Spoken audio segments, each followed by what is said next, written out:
Okay. Hi guys. It's me. It's Amico Leonard.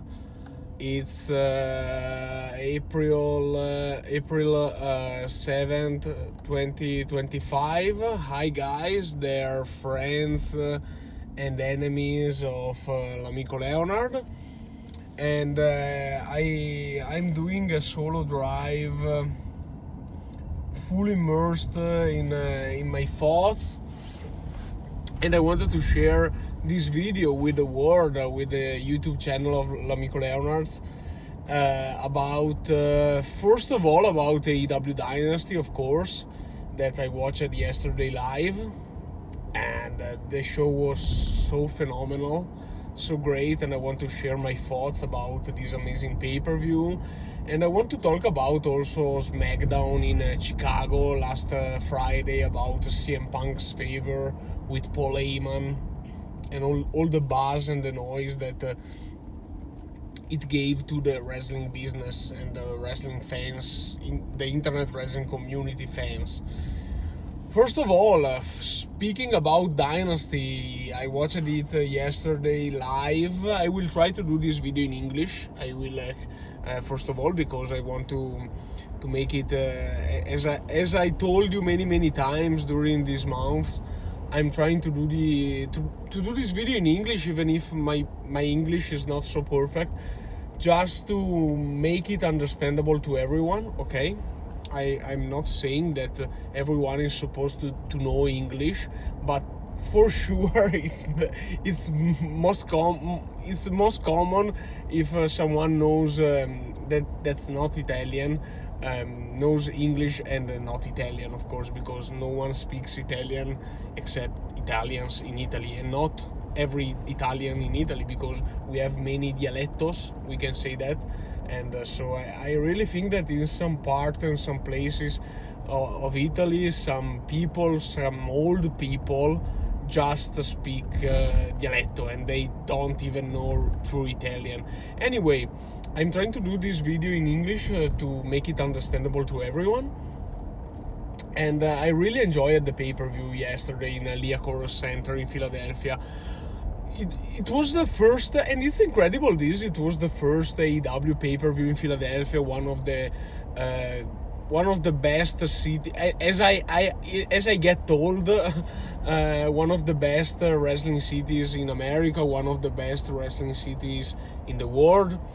And it's incredible that it's the first AEW pay-per-view in Philadelphia. They did a lot of Dynamites, Collisions, Rampage in the last few years. I remember, for example, the anniversary Dynamite in 2021, or the in Leonard Center, of course, the Dynamite in which Jericho defeated Bandido in 2022 for the Ring of Honor Championship. Speaking about that match that we saw last night, I remember many shows, many Collisions, Dynamite in Leonard Center in Philadelphia, in South Philly.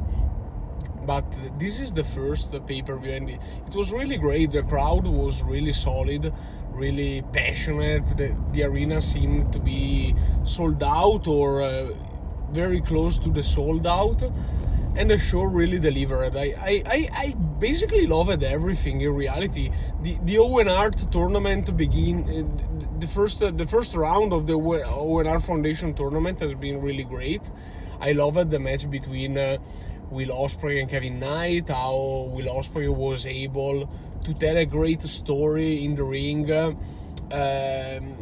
making a show off for Kevin Knight. You know, this bright new star for AEW that took Jay White's place in the tournament. And Will Ospreay was really, because of course the result was predictable. We were sure, I think, that Will Ospreay was going to win, but Will and Kevin Knight, of course, told a great story about making Kevin Knight shine, okay, arriving 2 or 3 times near the victory in the end. And it was really pretty good, a really solid match to start the show, and I really loved also the Mercedes Moné Julia Hart match. in the female Owen Hart tournament. I really loved that match, and I really think that Mercedes Moné is becoming better and better day by day. And it's incredible the fact that I really hated Sasha Banks in WWE, and I am kinda starting loving Mercedes Moné. I respect the effort, because this is not a lie to say that Mercedes Moné is putting on some effort in the ring. She is competing in Dynamite Collision all around the world against every kind of opponent, and also this match with Julia Hart was really solid. I have to say a thing about Julia Hart that I wanted to say this from a long time, but I never had the chance, the opportunity. I think that Julia Hart, the character and her presence is really great. Is a great character. Her as facial expressions, as also her beauty itself is very kind of like to be able to do a role like that. But I really think that she as a person is not involved into the character. I don't know how to explain it, but the character is really great.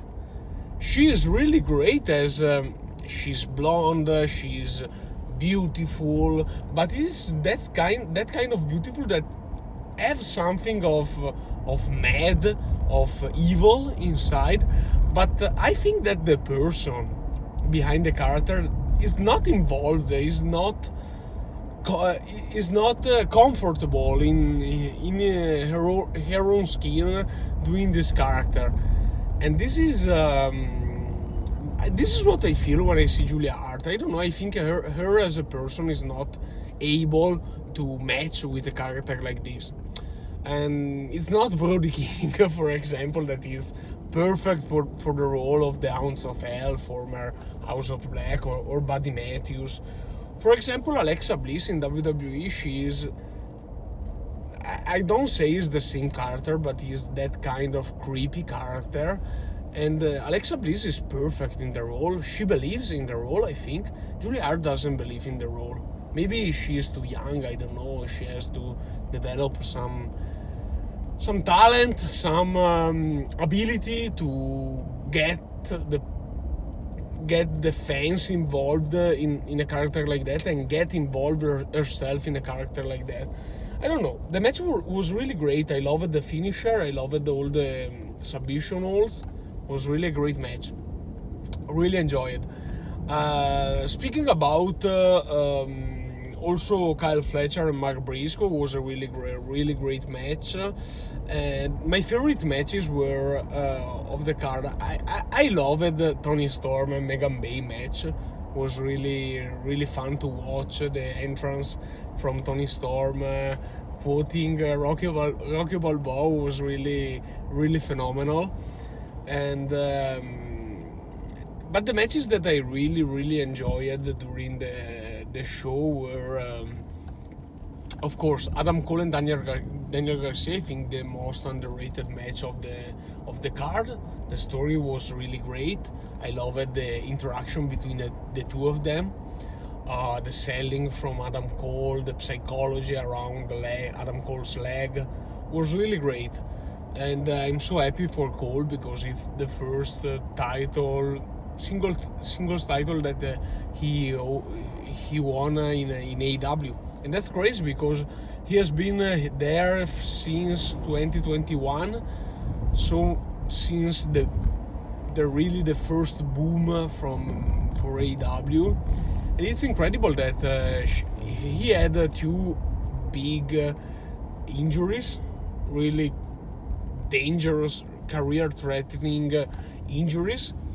And it's incredible that it's only the first. He has been in the main event of the biggest AEW show of all time, in the first Wembley. I was there in the match with MJF. But it's incredible that it's the first title that he has, and that's cool, really.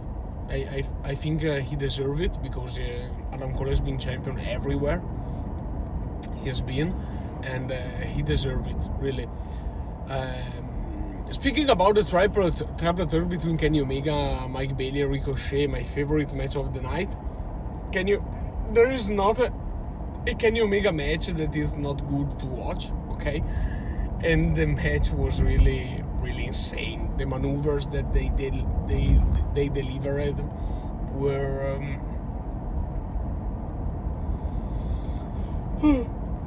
were outstanding, to say at least. I really love it. My favorite moment in the match was not counting the Super One Wing Angel, okay, on Ricochet that ended the match. My favorite moment was when Speedball Mike Bailey tried to do his 450 knee drop on Omega. Omega reversed it, did an ankle lock, and Ricochet delivered a 450 springboard from the top rope. That was so insane, really. It was such a great match. Every move was insane, and I really thought that Mike Bailey was the MVP of the match. It's weird because we have Kenny Omega, we have Ricochet, but I really think that Mike Bailey delivered and took to the table something more. That's incredible. I really love Mike Bailey. Sometimes I'm not into his style of wrestling style, with all the kicks, the martial art. I don't like that a lot, because I think wrestling must be wrestling. But from an effort point of view, from an athletic ability point of view, he is really amazing, and the match was phenomenal. Also, Ricochet was really great. Kenny Omega, I think Kenny Omega put on the table the name, the prestige, the championship. He was the one that did less than the other two, in my opinion, during the match. But he delivered. He's Kenny Omega. He is the god of pro wrestling, and the One Wing Angel, the final One Wing Angel from the top rope on Ricochet was enough to him to deserve a thumbs up during this encounter. I can't wait for Omega Okada, man. I don't know how to see it, because there is a part of me that think, oh my god, we have Omega Okada part 5, okay, in AEW after years and years from their legendary matches in New Japan, and that's awesome. There is a part of me, I'm really tired. There is a part of me that is a little afraid about the fact that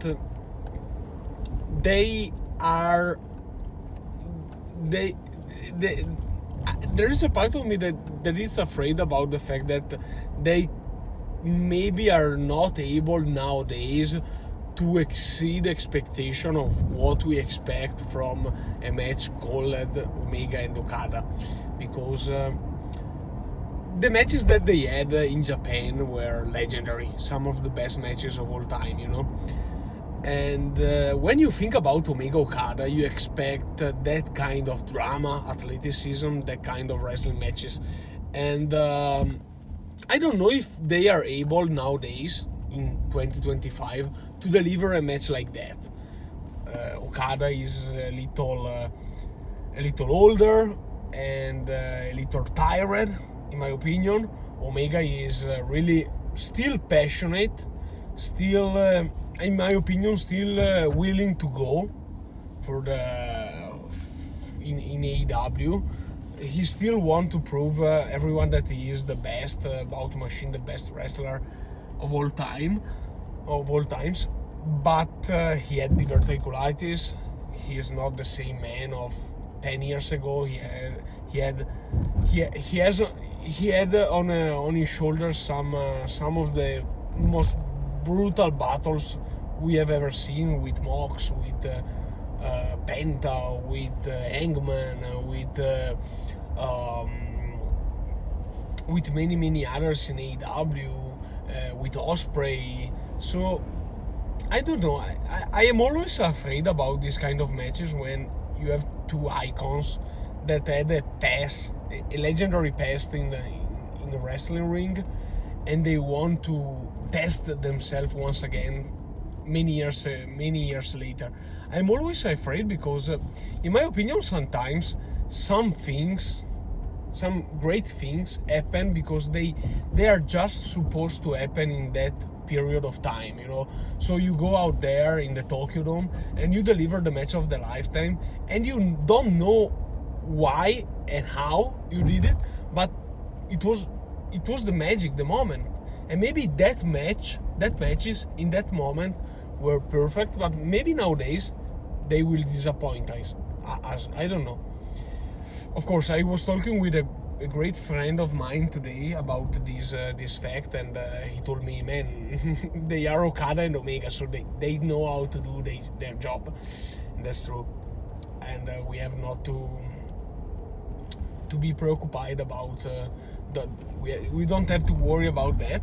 We have only to enjoy the wrestling. But I wanted to share my thoughts about this possible match because Omega really, the one that knows me knows how much I love Omega. I think he's my favorite. I don't know if he is my favorite wrestler, but I really think that he is the best wrestler, the greatest wrestler ever. Okay? But after the diverticulitis, he seemed a little burnout. Also in this match with Speedball and Ricochet, he was, in the end, he needed water to wake him up to wait Okada in the ring. So that's something to worry about, It's a stupid thing, You need water, okay, but you don't always see wrestlers that call for water after a match. You really need to be burned out with all your energies. Also during the match, he wasn't able to break a pin from Ricochet on Mike Bailey. He was on the apron and he wasn't able to break the pin, and that's weird, really. When you are there and you watch the match and you don't do nothing, there is something wrong in yourself. I don't know, because I'm really impressed about the fact that Omega was able to return after diverticulitis and rest competing in the way that he is competing, and that's incredible, to be honest. But I don't know if he can still be that kind of Omega, that guy that made us say he is the greatest wrestler ever. We will see. And speaking about the main event, I was really shocked, happy, and shocked about the Young Bucks coming after coming to attack Swerve Strickland, helping Jon Moxley to retain the title in the main event. I never expected that. My favorite scene during the match was Hangman Page conflicted, struggling about the wrestler to attack. Okay, because he was on the apron waiting for the Buckshot Lariat, and he wasn't sure. No one was sure about him attacking Jon Moxley or him attacking Swerve Strickland. I really thought that was a great storytelling scene, and I had a vision, a dream about Hangman Page winning the Owen Hart Foundation Cup and going after Jon Moxley for the title at the Global Life Field in Texas, and winning maybe the title and getting the redemption that he deserved. Maybe getting the second AEW championship and becoming what he was meant to be in the first place. So the leader, the savior. The savior is not the right word, but the leader, the face, we can say, the one that really can carry the company. Hangman Page was supposed to be that in 2019 when AEW started. He never became that in reality, if you think about that, because he had a great title run, in my opinion, in 2021. But when you think about AEW, and you think about the AEW championship, I don't think, first of all, about Eggman. I think about Mox. I think about Omega. I think about MJF. Eggman Page is not the first name. I think about Swerve. Eggman Page is not the first name that comes to my mind. Okay. Also because he has not competed for the AEW World Championship in a long time. The last time was Revolution 2024. It was a triple threat match and no one really expected him to win the title. So I don't know. We will see. I have to say that I don't know how the story with the Bucks will evolve.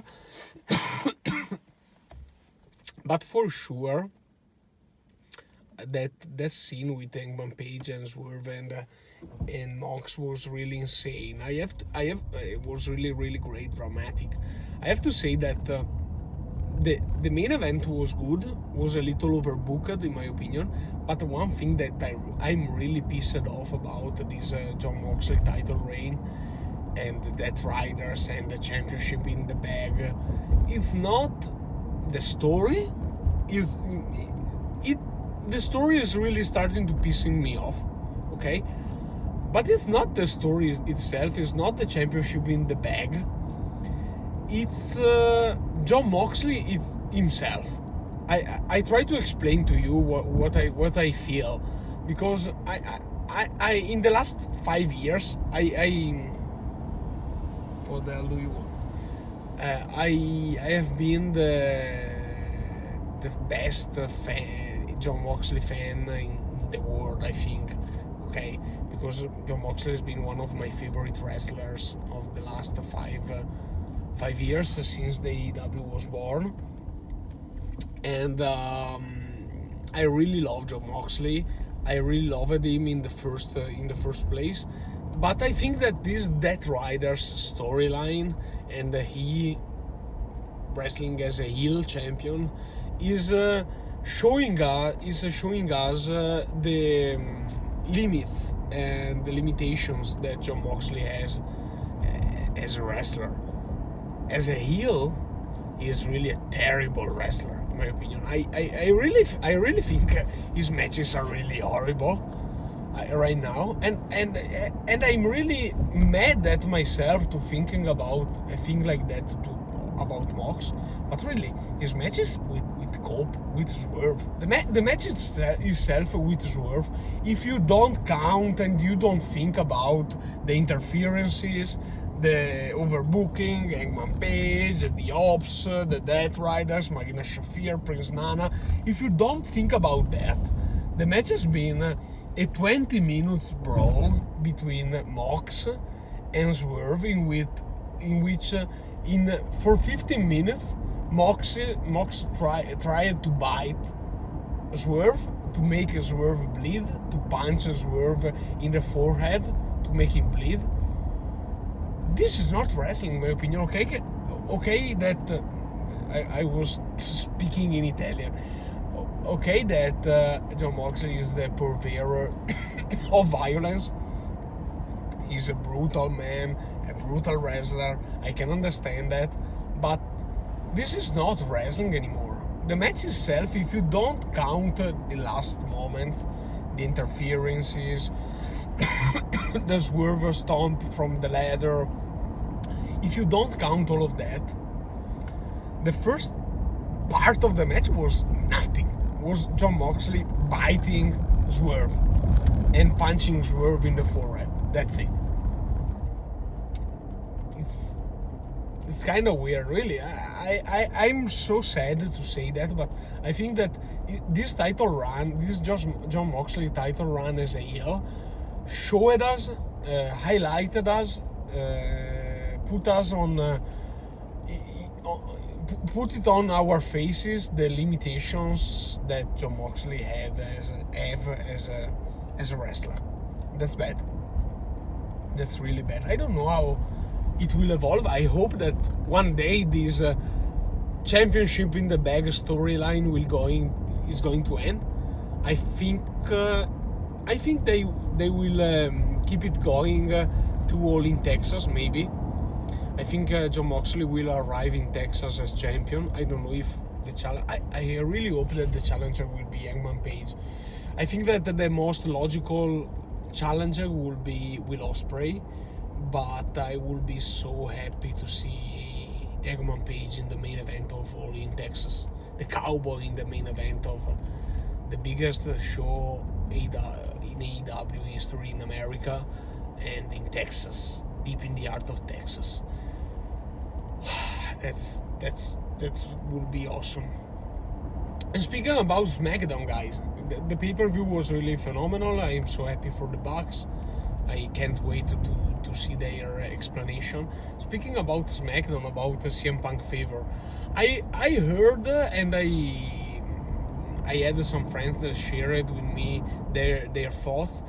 I heard that many people think that this was a disappointment, that it was too little. I really think that the segment in Chicago, CM Punk crowd, CM Punk City, was really awesome, and I was right about the favor. I thought watching Paul Heyman in the backstage waiting for Roman Reigns, telling CM Punk in live on TV, on national television, whatever the favor is, you have it. My answer is yes. I thought, okay, the favor is having Paul Heyman in his corner at WrestleMania, because it's perfect. I really think it was a great way to, because many expected something about some implication for the WWE Championship with Cody Rhodes and John Cena, but I really think that would have been a bullshit, because we have a already done, said and done, already set main event between Cody and Cena, a storyline that is in the development, and putting CM Punk on Roman Reigns in the match will be a big mess. So I think this is the perfect favor, because this proves that CM Punk is a master manipulator, first of all, and second that it's great. Second, it's great for the story that Paul Heyman has with CM Punk, Roman Reigns, and it's great because this will be the first time that Roman Reigns wrestles without the wise man in his corner, okay? And we all know, come on guys, we all know that Roman Reigns, the tribal chief without the wise man is no tribal chief. So we will have a lot of fun about Roman Reigns trying to be his own man without the man that made him the tribal chief, the wise man, because without Paul Heyman, Roman Reigns is back to be the big dog, okay? I really believe that Roman Reigns has not the talent to be the guy that he is. He is really a great construction about the aura, the pyros, the music, the wise man. Okay, so without the wise man, we don't know how much Roman Reigns is able to stay in the main event of WrestleMania without the wise man. We will see, and that's great.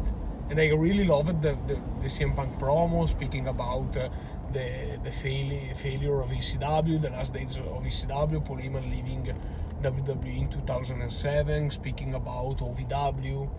That's really great. I really think that this will be a great match.